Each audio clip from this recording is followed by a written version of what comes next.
Let's begin with a basic explanation of the class trial. So, your votes will determine the results. If you can figure out who done it, then only they will receive punishment.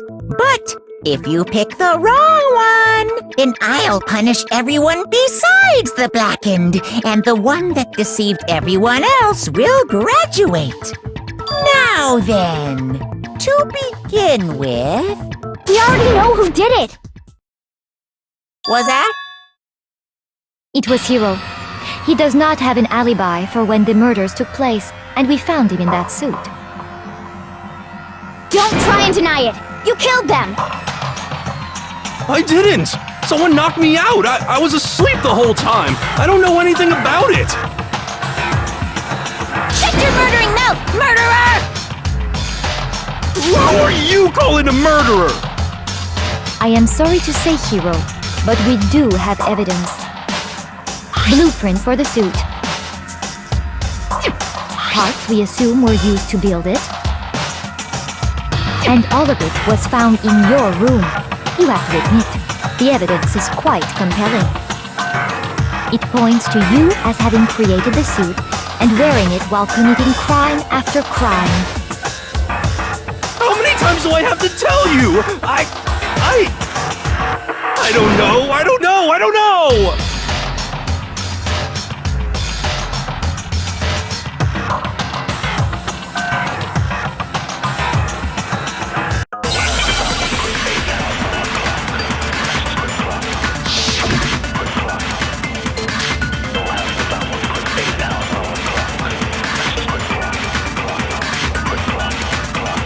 Everything we found in your room.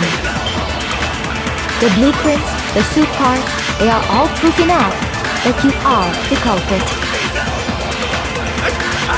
I don't know anything about that stuff! It's not true! It's a conspiracy! Hiro, why? Why did you kill them? No! Just hold on a second!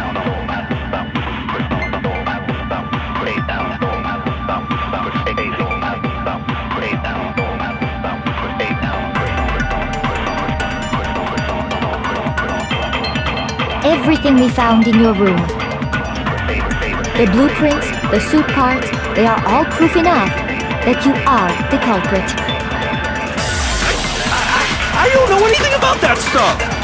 It's not true! It's a conspiracy! Hiro, why? No! Just hold on a second! Everything we found in your room. The blueprints, the suit parts, they are all proof enough that you are...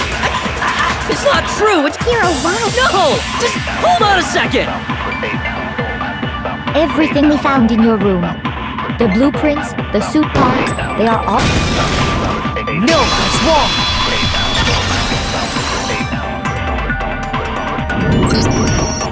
Are we sure Hiro really made those blueprints? What do you mean? Well, take a look at this. It's the note that Hiro wrote, asking everyone to meet up after Alter Ego disappeared. The handwriting's obviously different, wouldn't you say? When you compare it to the blueprints. There's no way you could think the same person made both of them. Unless that person made it a point to disguise their handwriting.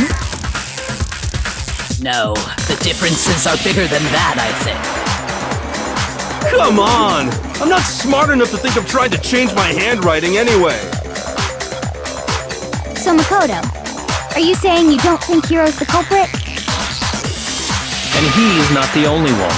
I think Hiro is innocent as well. What? Then who was in that Robo-Justice suit? Is it like Hiro said? Was there really someone running around in a second suit? The suspicious individual hidden within the suit. Go ahead, Makoto. Tell them who it was. So, who was in the Robo-Justice suit? I got it! Other than Hiro, I can't think of anyone else it could have been. Obviously, he was the one in that particular suit, and we never found any kind of second suit. Then there can be no doubt. Hiro is the prime suspect. That doesn't make any sense! You just said Hiro didn't do it! It makes perfect sense. Hiro was the suspicious individual in the suit, but he's not the culprit. So what you're saying is... That's right.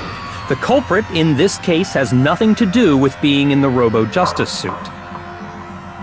What? Now that's a bold assumption!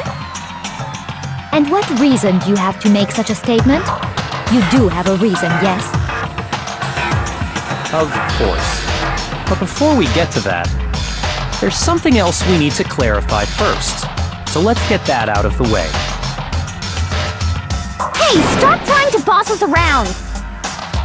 All things have a proper order. So what is it? What needs to be clarified? We must clarify the method of transportation for Taka's lifeless body. It would seem that his corpse was moved using certain particular items. Makoto, can you tell us what they were?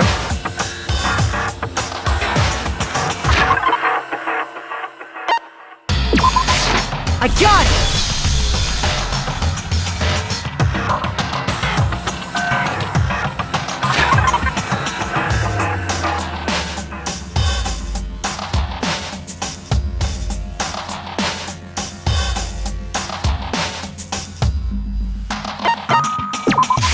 I got it! They were a dolly and a tarp, right?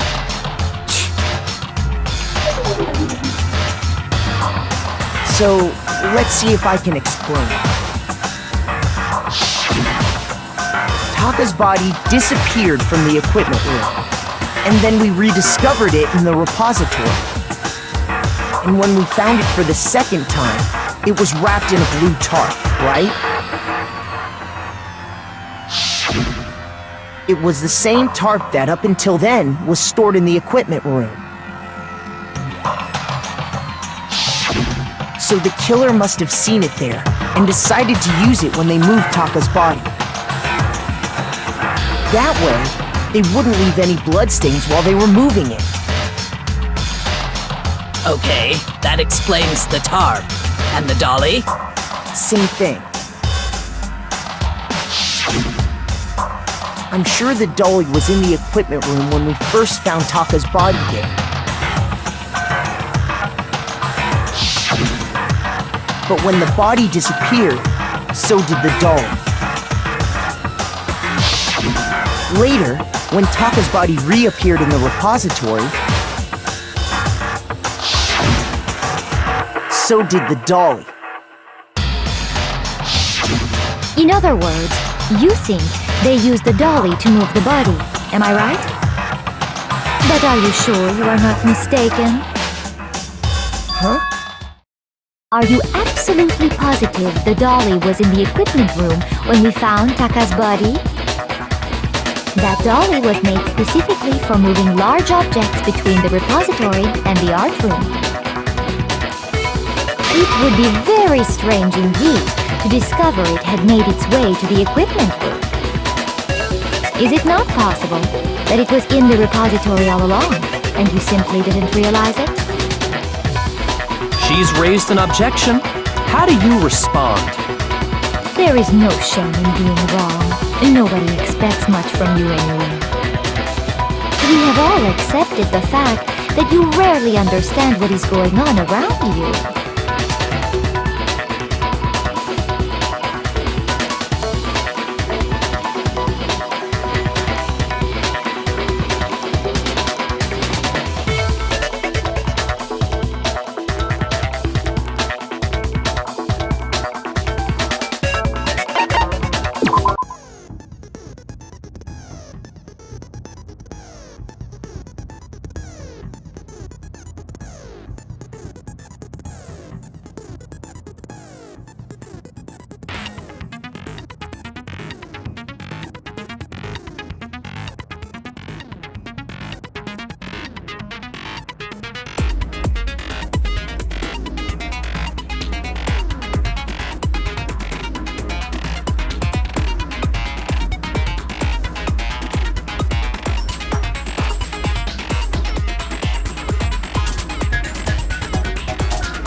agree.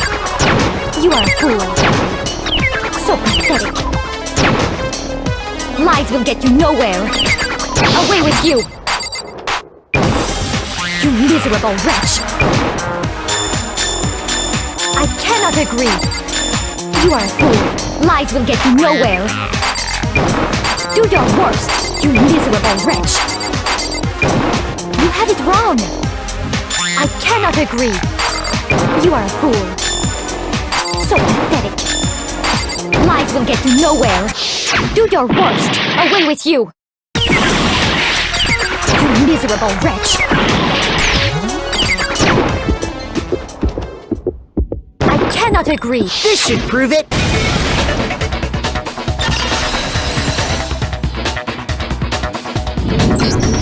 If you're asking for proof that the dolly moved, I have it right here.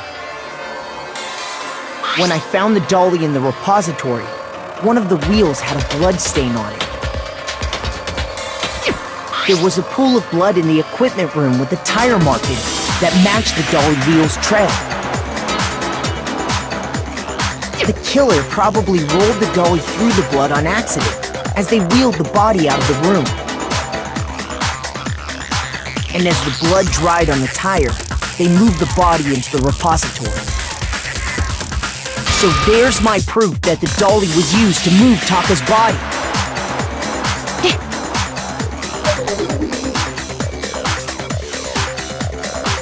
Well, anyway, that was just something we had to get out of the way.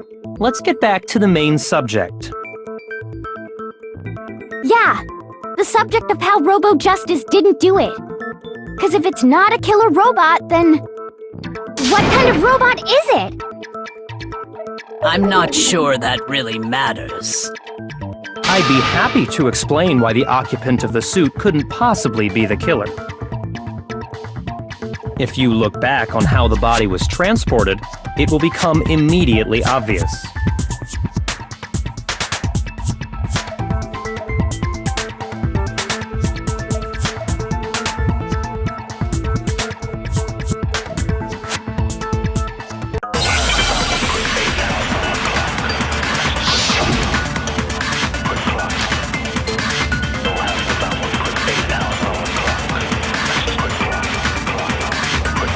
As we know, Taka was killed in the equipment room.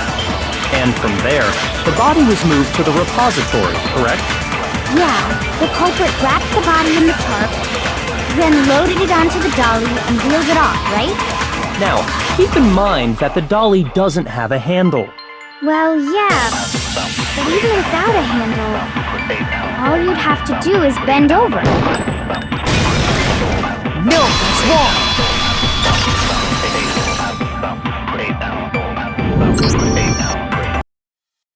You're absolutely right that you could push a dolly without a handle if you stoop down low. But if you were wearing that suit, do you think you could actually get into a position like that? What do you mean? Think back to what you said when we were all checking out the suit together, remember?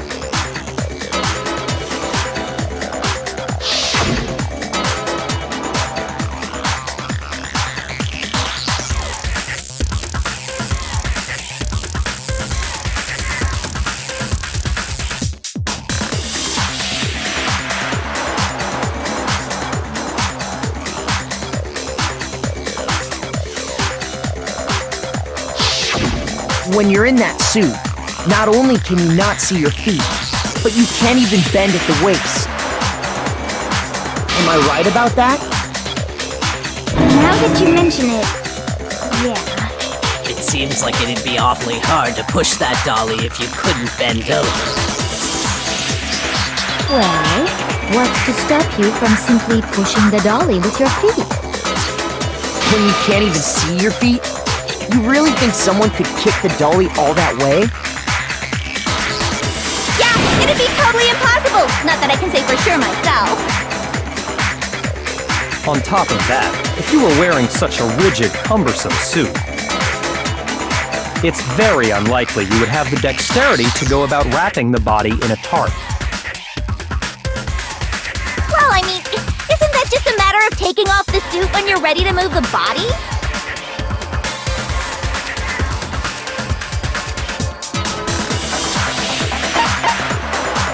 I got it! I don't think taking off the suit was an option. If you remember...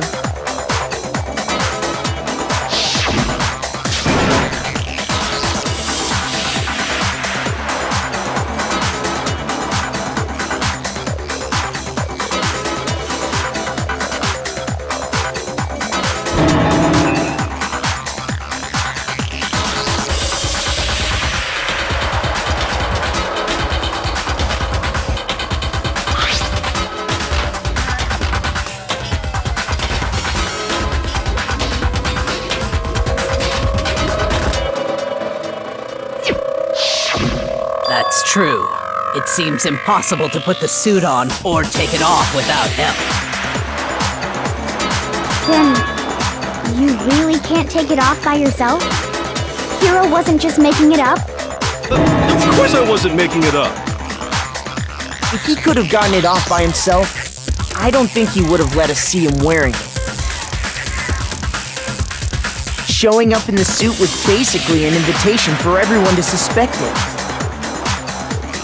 Yeah, that's right! So, it's really, really true that Robo-Justice couldn't have moved the dolly?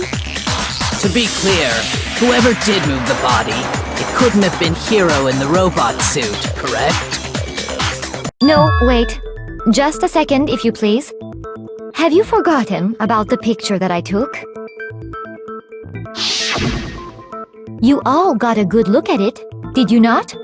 The image of Hifumi being dragged away by Robo-Justice? If whoever was in that suit is not the culprit, how do you explain that? Besides, do you remember what the now deceased Hifumi said?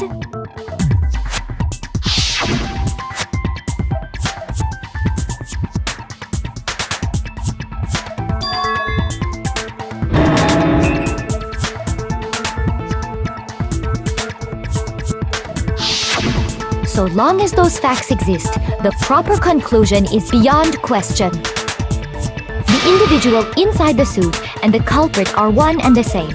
It was Hiro, without a doubt. Yeah, that's gotta be right. Hold on a second! It's still far too early to reach that conclusion. Besides, there's no hurry to decide who did it.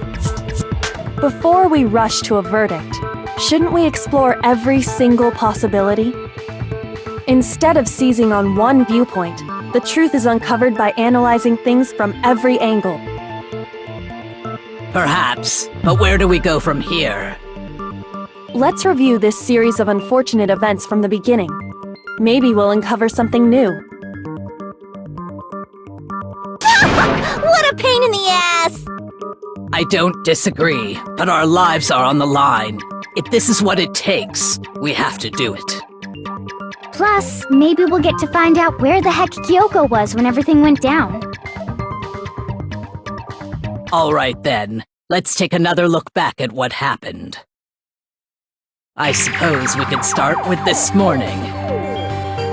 4 of us gathered together in the dining hall. Makoto, Hina, Kyoko, and myself. We waited there for quite a while, but nobody else showed up, so we went to look for everyone. That was around 8 a.m. And as soon as we split up, Kyoko went missing. Soon after that, Hina found Celeste in the rec room and quickly came to get Makoto and me. It seems I was unconscious for about an hour after I was attacked by my mystery assailant. I know it was an hour because I remember being attacked a little after 7. That was when we saw Celeste's picture and discovered that her assailant had been wearing a strange costume. As it turns out, it was Robo-Justice. It also soon became clear that this same Robo-Justice had abducted Hifumi. We were soon joined in our search by Byakuya and Toko, and then went on to find Hifumi in the library. he was injured, so we took him to the nurse's office and resumed our search for the suspect. But not long after leaving the nurse's office,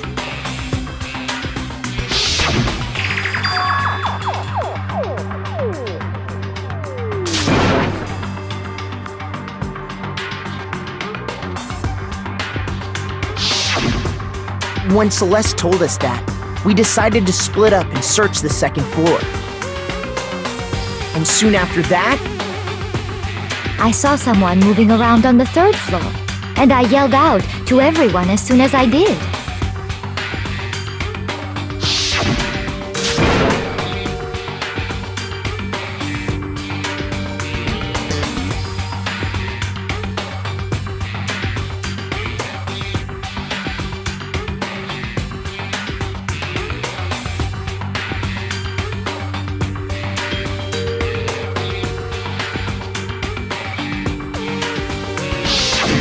and then...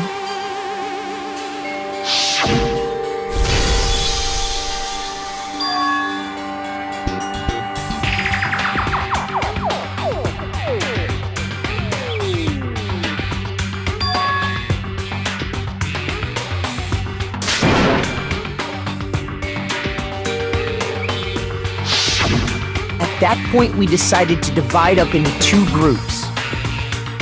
Celeste, Hina, and I went back to the nurse's office, while Sakura, Byakuya, and Toko chased after the suspect.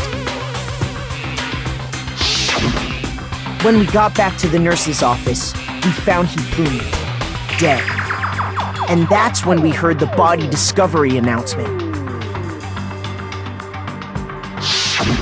I left Celeste and Hina there and headed back to the third floor to let the others know what had happened.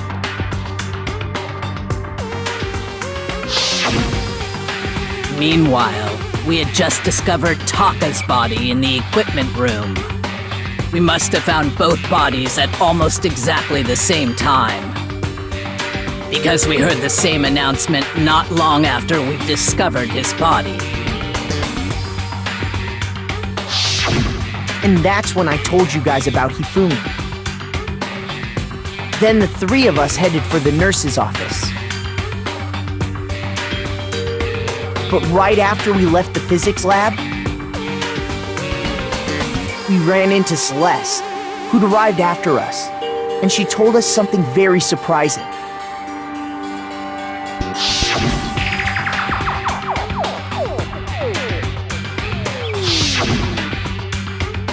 We rushed back to the nurse's office and saw that she was right. Then we remembered we'd left Toko passed out in the equipment room, so we hurried back again.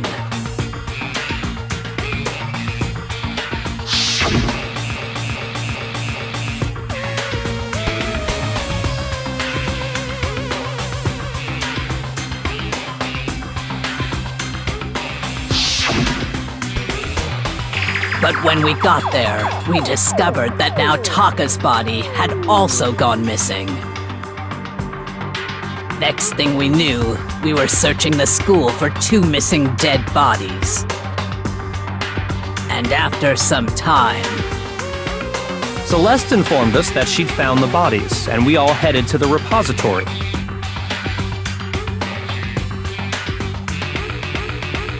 Which is where we rediscovered the corpses.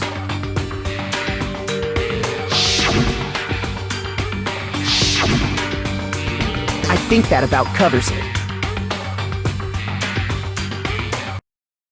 I see. The whole thing sounds exceptionally complicated.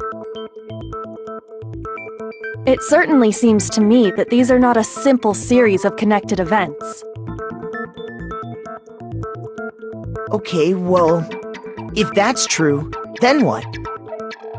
Rather than a single series of events, I think we have to consider each murder a separate situation. And from there, we can uncover the contradictions surrounding all of them. Now then, let's get started, beginning with what happened to Taka.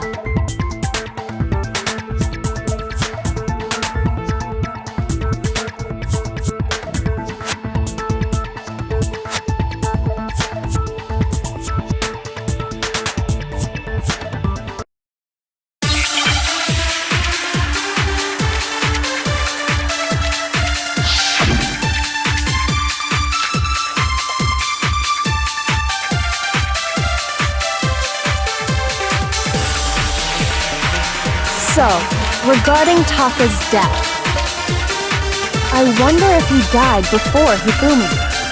Or perhaps it was after?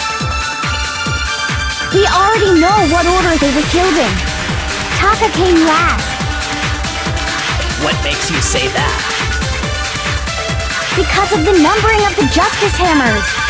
It's true that Hifumi was killed with Justice Hammer 3, while Taka's death came from a swing of Justice Hammer 4. See? So it's obvious Taka came after.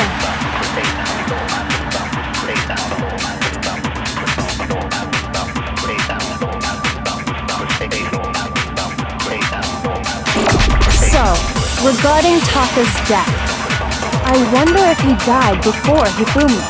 Or perhaps it was after? We already know what order they were killed in.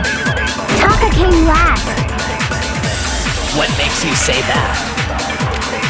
Because of the numbering of the Justice Hammers. It's true that Hifumi was killed with Justice Hammer 3, while Taka's death came from a swing of Justice Hammer 4. See? So it's obvious Taka came... So, I wonder if... Or perhaps it was... We already know what order Taka came last. What makes you say? Because of the numbering of the Justice... It's true that Hifumi was killed while Taka's death. See? So it's obvious Taka came... So, I wonder if... Or perhaps it was... We already know Taka came last. What makes you say? Because of the numbering of the Justice Hammers. It's true that Hifumi was killed while Taka's death. See? So it's obvious Taka came... So, I wonder if he died, or perhaps it was after? We already know what order they were killed in. Taka came last. What makes you say that? Because of the numbering of the Justice Hammers. It's true that Hifumi while Taka's death. See? So it's obvious Taka came... So, I wonder if... Or perhaps it was after? We already know what order they were killed in. No, that's wrong.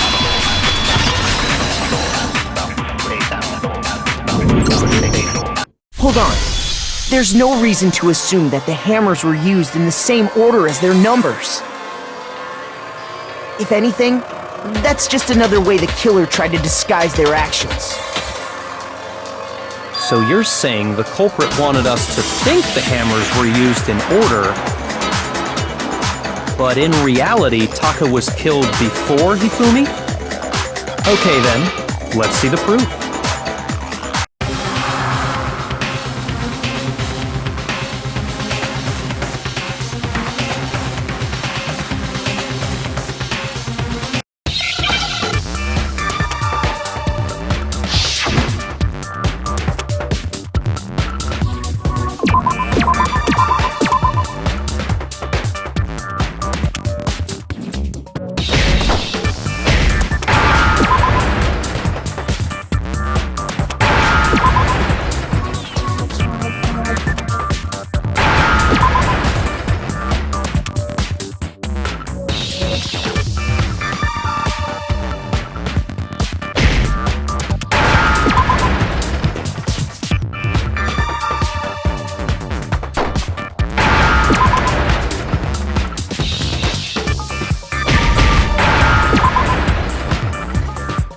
Now I understand! I got it! Taka's wristwatch! See? Look! It broke with the hands pointing just past 6 o'clock. It must have gotten broken when he was attacked by the killer. Because as of last night...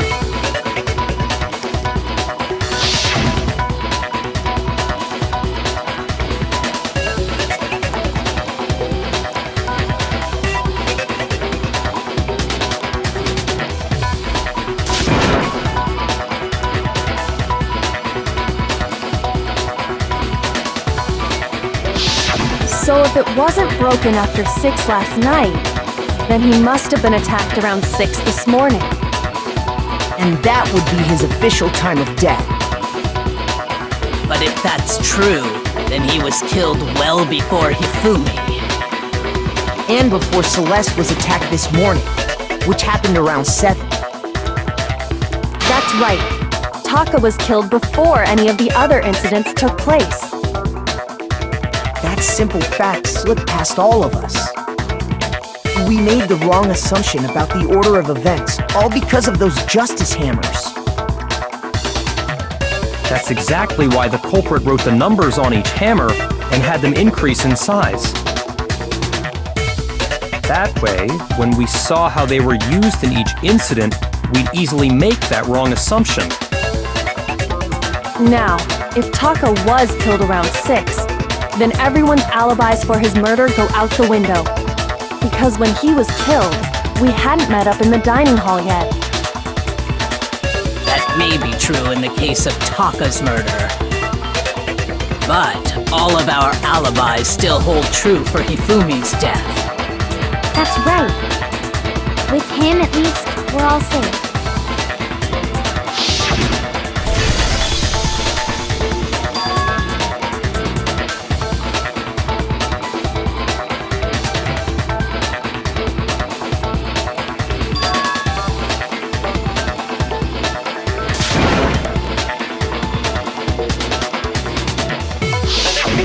When we heard Hifumi screaming, we were all together.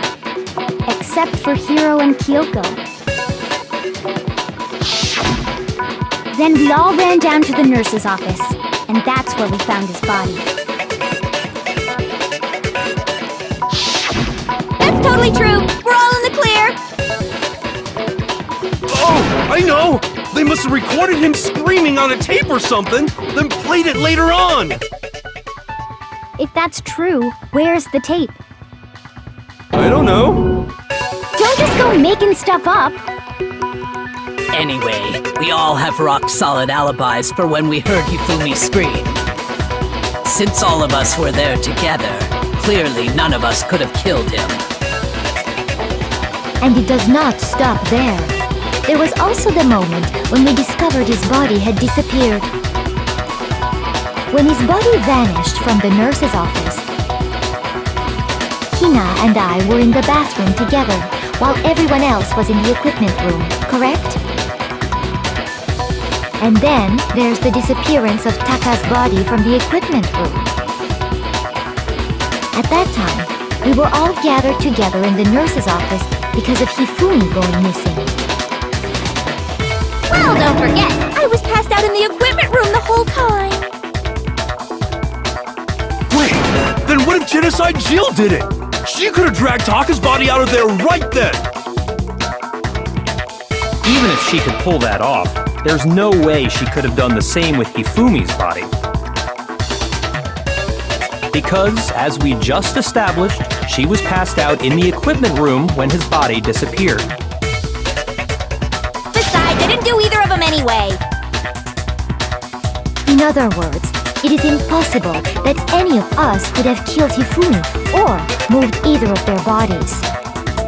On the other hand, Hiro and Kyoko had disappeared, so they most certainly could have done those things. So what now, Kyoko? For now, we can't get fixated on who did it, or we'll just keep going around in circles. So instead of who, I propose we start talking about how. In particular, I think we need to figure out how Hifumi's body got moved. That's true.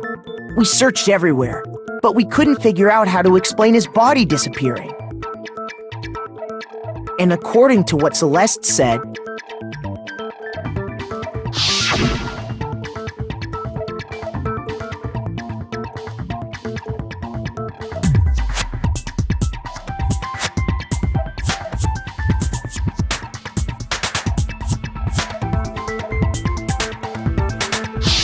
his body apparently disappeared in the 1 minute her and Hina took their eyes off of it. But to carry that much weight from the first floor up to the third in that short amount of time?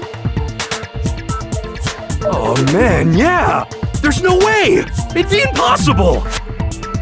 Well, what if I told you there was a way to make the impossible possible? What? How? If the dead body were to move itself. The dead body moved on its own? No! Not another... Ghost! I don't think it has anything to do with the occult. I think what she's implying is... we thought Hifumi was dead, but perhaps in reality he was still alive. He was alive? Are you saying Hifumi wasn't carried out of the nurse's office, but simply walked out on his own? But I mean, we found his body. He was dead. Perhaps he was simply playing dead. That it isn't possible.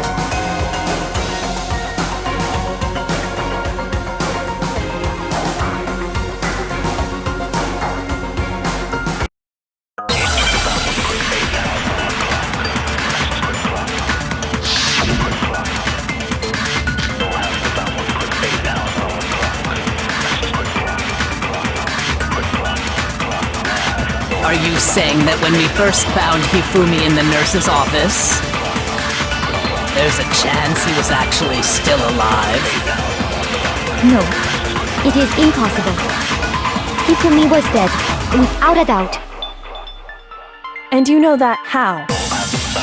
Surely you heard the body discovery announcement along with the rest of us. Hifumi's dead body had been found. And that is why the announcement was made. Are we really so sure about that? Maybe the announcement was intended to signal someone else's discovery. Are you saying that when we first... there's a chance he... No, Hifumi was dead, and you know that. Surely you heard the body discovery announcement. Hifumi's dead body had been found. And that is why the announcement was made. Are we really so sure about that? Maybe the announcement was intended to signal someone else's discovery.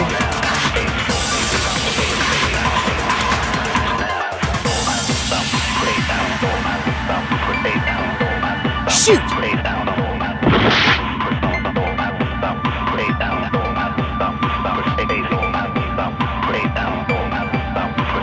Are you saying that when we first found Hifumi in the nurse's office, there's a chance he was actually still alive? No, it is impossible. Hifumi was dead, without a doubt. And you know that how? Surely you heard the body discovery announcement along with the rest of us. Hifumi's dead body had been found. And that is why the announcement was made. Are we really so sure about that? Maybe the announcement was intended to signal someone else's discovery.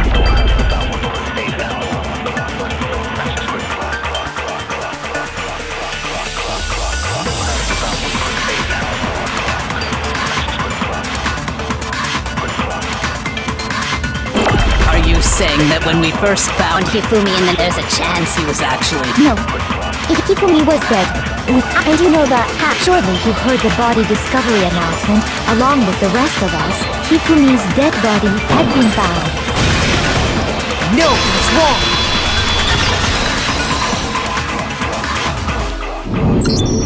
Was the body discovery announcement that was made really intended for Hifumi? Of course it was. The announcement played right after we discovered his body. Maybe. But that was also the same time that Taka's body was found. That's right. It wasn't long after finding his body that we heard the announcement. So there's a good chance we've made a mistake in there somewhere. I think we've confused whether the announcement was for Hifumi or Taka. First of all, if two bodies had been found, there really should have been two announcements.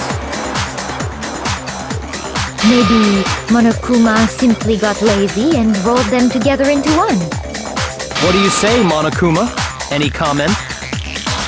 Well, it's a very sensitive issue, so I can't go into too much detail. But what I can say about the body discovery announcement is that it's only broadcast when 3 or more people find a dead body for the first time. That didn't answer our question, man. We're asking if you're a lazy bum. No, actually, that was plenty. Huh? He said it's only broadcast when a body is discovered for the first time, which means even if we find the same body again later, he won't make the announcement again. If that's true, then why was the announcement made again later on? Huh? Later on? Exactly. We heard the body discovery announcement twice.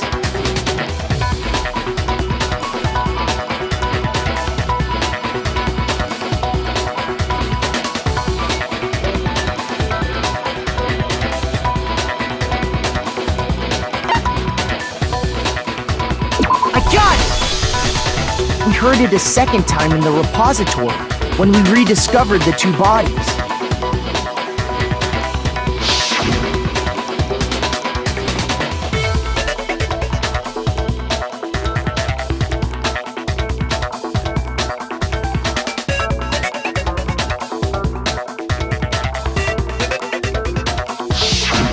It didn't seem weird at the time, but it contradicts what Monokuma just told us, doesn't it?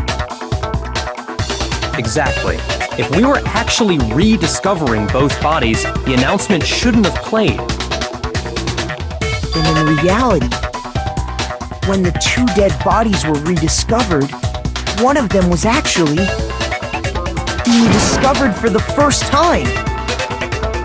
So, when we found Hifumi the first time in the nurse's office, he wasn't actually dead yet.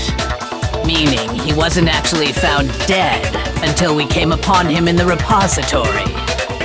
And that's just part of it. There's one other thing that leads me to believe he was still alive in the nurse's office. Oh, I know! Because he was super good at playing dead! Bada bing, bada boom! That is the worst logic I have ever heard. But honestly, I do not think there's anything that can prove he was still alive. Okay then, let's take another look at the events surrounding the discovery of his body. Then it should become clear whether he was really alive or not. This whole thing is pointless.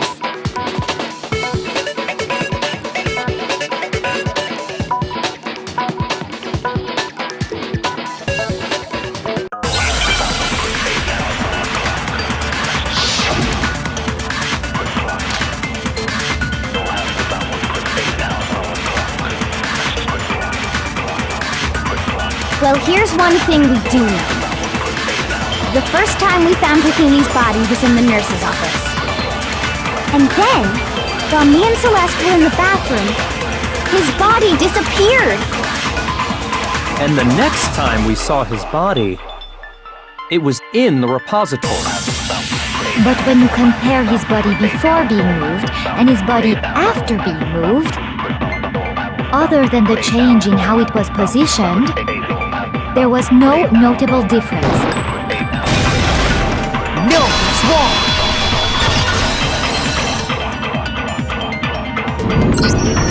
In fact, there was one clear difference between Hifumi in the nurse's office and the repository.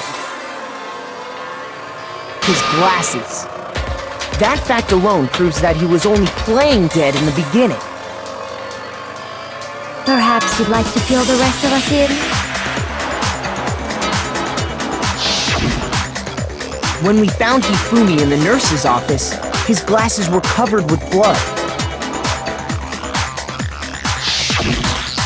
But when we found him again later in the repository, they were spotless.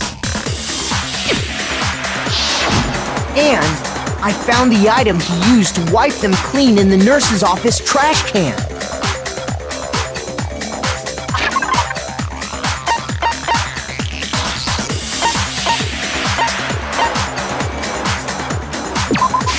I got it! It was a glasses cleaning cloth featuring a certain cartoon mascot. One look at the bloodstain on the cloth should make things clear. This piece of cloth was used to wipe Hifumi's glasses clean. And the mascot on the cloth is the same one that's on the digital camera, right? And whose digital camera was it? Hifumi's, of course. The character was Princess Piggles. From Demon Angel Pretty Pudgy Princess, I think. I highly doubt anyone but Hifumi would have brought something like this to school. I see your point. And the only people here who wear glasses are... I wouldn't be caught dead using a tacky piece of garbage like that. A few tissues is all I need to keep my glasses clean. Then there's no question. It belonged to Hifumi. So what you're saying is... What exactly? What I'm saying is, the blood on his glasses was wiped away using his own glasses cleaning cloth. Even if that is true, it does not mean he wiped the blood off himself. But who would benefit from a clean pair of glasses other than the glasses owner? That's a good point. And it must have been him, right? So let's assume that Hifumi was still alive in the nurse's office. He pretends to be dead. Then when he's alone, he wipes his glasses clean so he can see. Then he stands up and walks out on his own 2 feet. And with that, the impossible task of moving his copious corpse becomes possible, wouldn't you say? But then, if he was just pretending to be dead, what was with all that blood? Was it paint or something? The fridge in the nurse's office contains packs of blood for emergencies. He probably used one of those. He figured if he was gonna play dead, he should go all out, so he just dumped it everywhere! But he got crazy with it and had to wipe his glasses off when he was done! Oh, what an idiot! And if Hifumi was still alive at that point, the disappearance of Taka's body is easily explained. It should be perfectly obvious who must have moved Taka's corpse.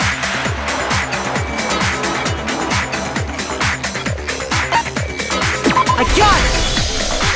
It could only have been Hifumi. While we were all gathered in the nurse's office, he went to the equipment room and took Taka's body. That also explains how the door to the repository got locked. The door was locked? Well, after the bodies disappeared, we all went looking for them, right? So me and Sakura headed for the repository. But when we got there, the door was locked. And the repository door can only be locked from the inside. Which means, when Hina and Sakura got to the repository, someone was already inside. And it could only have been Hifumi, who just finished stashing Taka's body there. He convinced us all he was dead, and when he saw his chance, he dragged Taka's body to the repository. So, Hifumi wasn't just another victim in this case. He was one of the assailants. But that means he took part in the murders. I just can't believe it. If you're having trouble, would you like me to show you one more piece of evidence? There's more? Oh, absolutely. The single biggest fact pointing to his involvement has yet to be revealed. You know what I'm talking about, right, Makoto? The item he took off of Taka's lifeless body?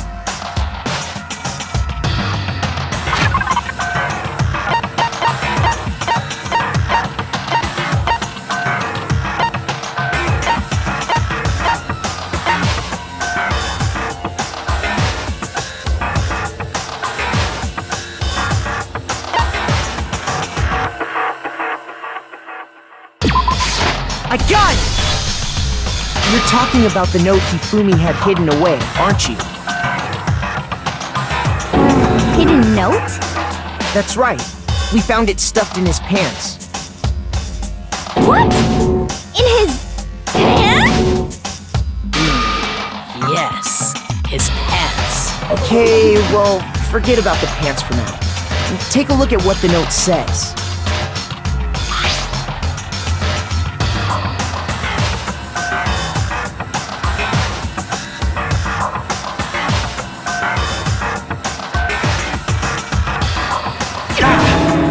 note I was telling you about.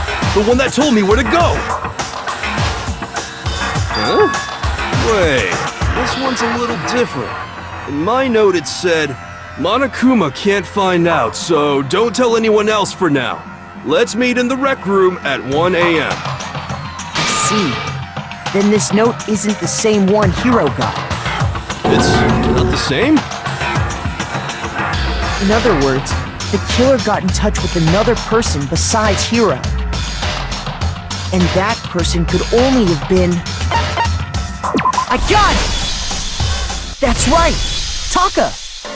The killer used this note to draw out Taka and murder him. Hello? Over here! Objection! Objection! I don't really understand what's going on, but Hifumi had that letter, right? So whoever wrote it wasn't drawing out TikTok, they were drawing out Huffy! Just to be clear, TikTok is Taka and Huffy is Hifumi, right? Ugh! Yes! Why must you ruin it every time?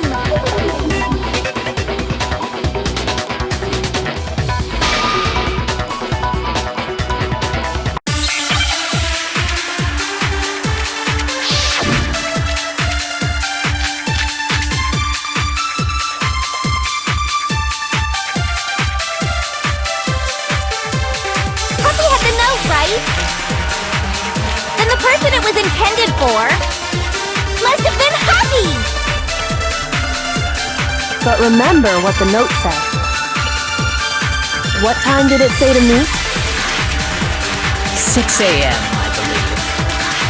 The time doesn't matter! The note has nothing to do with TikTok!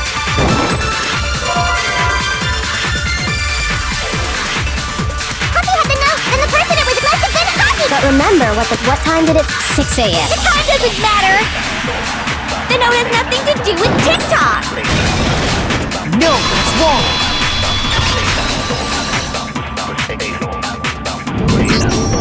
No, there absolutely is a connection. What the hell are you talking about? The note said to meet at 6 a.m., which is the same time Taka was murdered. We've already proven that using his wristwatch. But there's more. Look where the note says to meet. The equipment room, right? Which is where Taka was killed. I see. So, Taka was murdered at both the time and place written in the note. I think that should be plenty to show that this note was definitely meant for Taka. Well, when you put it like that... No further objections! Then someone used that note to trick Taka. Just the same as me. The culprit really is a cold-blooded monster. Telling people they found a way out. But if they gave the note to Taka, what was Hifumi doing with it? Stuffed down his pants, no less! Most likely, Hifumi stole it off Taka's corpse after he died. Huh? He stole it? Where's your proof? Go ahead, show us.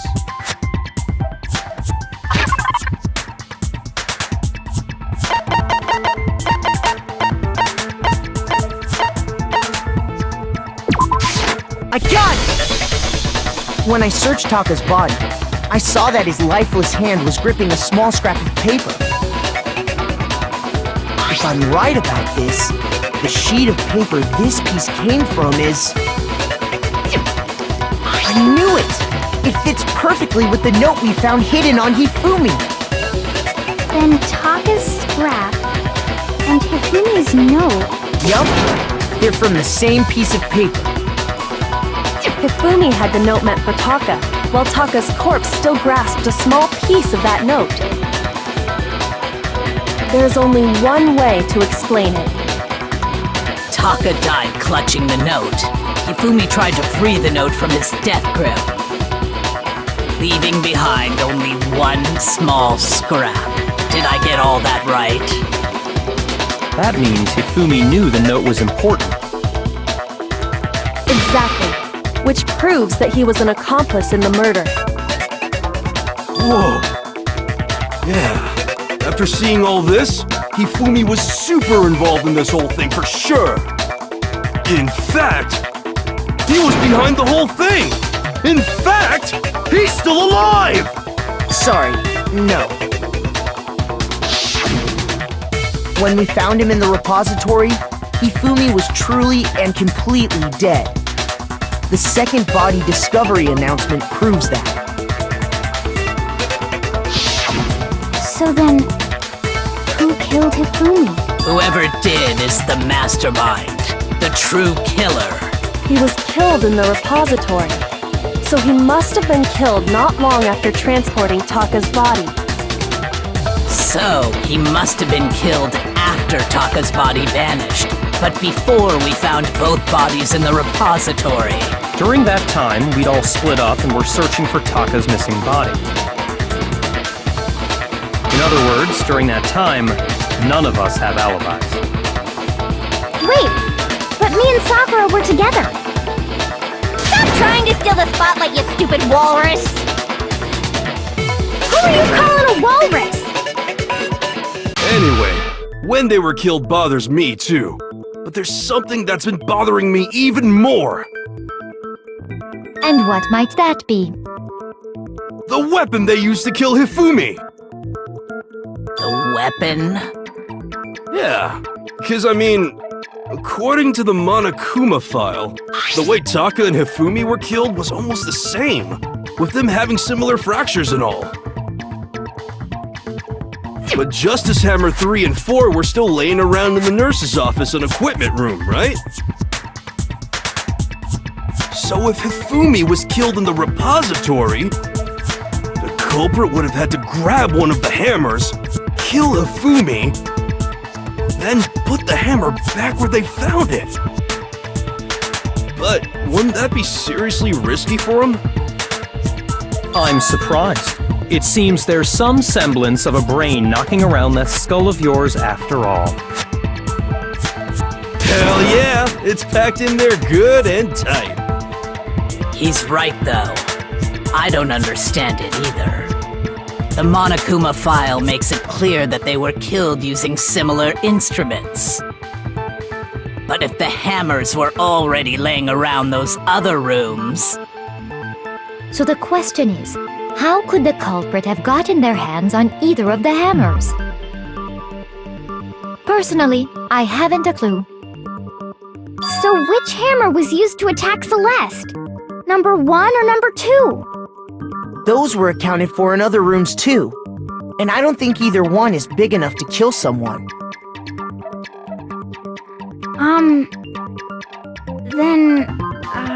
Is it not possible they used a different weapon?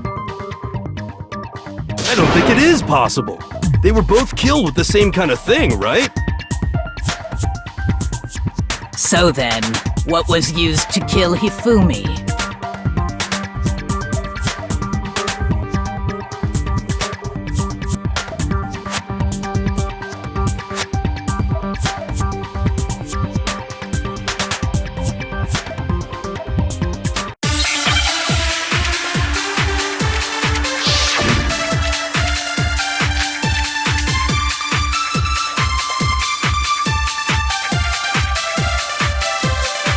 What was used to kill Hifumi? Was it Justice Hammer 3? Maybe Justice Hammer 4? Well, whatever it was, there's one thing we have to figure out. How was the culprit able to move around so freely with the weapon? How did nobody witness them carrying it?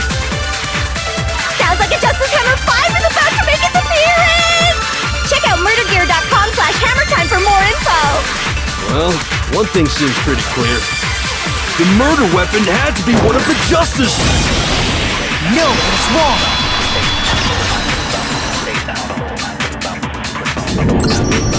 The murder weapon wasn't a Justice Hammer at all.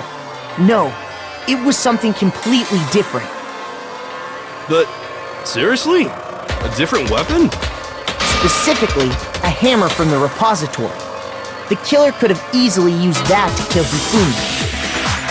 Now, All the hammers in the repository were covered in flecks of grit and debris. But for some reason, one of them had been scrubbed clean. And the reason it had been scrubbed clean was most likely because it was used to commit murder. If the hammer got covered in Hifumi's blood, of course they'd have to clean it off. I'd also like to point out that the repository has all kinds of hammers. Big ones, small ones, and even some flat mallet-like ones. I think whoever made the Justice Hammers used those as a basis for their design. If that's true, that would explain the Monokuma file's note about the wounds being similar. So Hifumi moved Taka's body to the repository, where someone then used a hammer to kill him. Whoever did that is the true killer. The one Hifumi was working with. And the one who betrayed him. Hold on a moment. I still think it's strange to assume someone was working together with him.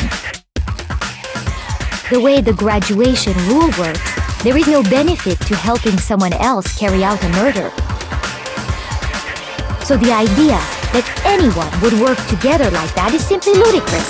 We talked about this, did we not?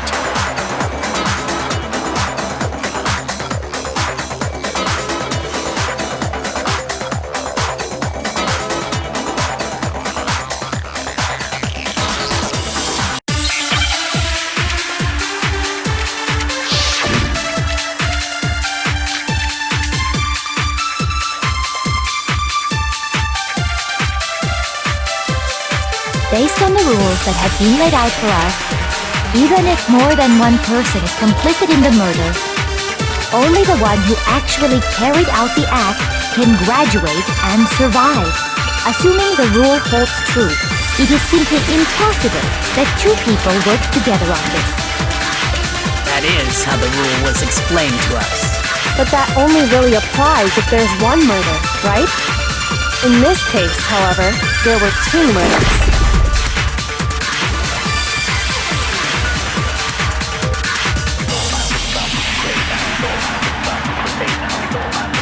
Based on the rules that have been laid out for us, even if more than one person is complicit in the murder, only the one who actually carried out the act can graduate and survive.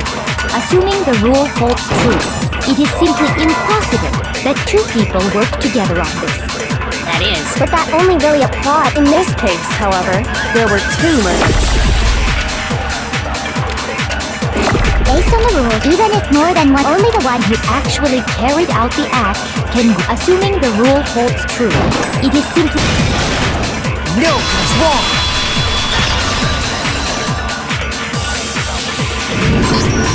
Since there were two murders, it's at least plausible that more than one person was involved. What do you mean? If there'd only been one murder, then yes, the idea of an accomplice isn't really worth considering. Naturally, if only one person can be saved per murder, an accomplice has no risk versus reward benefit. Risk versus reward benefit? The payoff for working together. The reward that balances out the risk of taking part in the scheme. There's no point in being someone's accomplice if there's no benefit to you.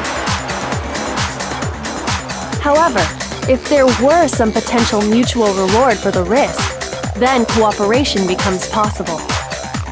You're saying that two people could act as each other's accomplices to commit two separate murders. I think that's what the true killer told Hifumi. They would each have an accomplice for their crime. And based on the case's events, Hifumi would have been the first one to act, murdering Taka. They made him carry out the first murder so he couldn't back out of helping them later on. So in this case, there wasn't one single person committing multiple murders. Instead, each person killed someone, creating two separate incidents. And it only looked like one person because that's how the true killer designed it to look. single suspicious individual, a similar weapon used in each crime, disappearing bodies. By creating one seamless set of circumstances, they made it look like one person was behind it all. The mastermind picked their target and managed to convince him to go along with their plan. And then, to avoid the no accomplices rule, they simply killed their accomplice. Which, if true, means that betraying Hifumi was part of the plan from the very beginning. That's just awful! How could anyone be so cruel? You think so? I can't help but admire its cunning. Still, their choice of accomplice seems odd.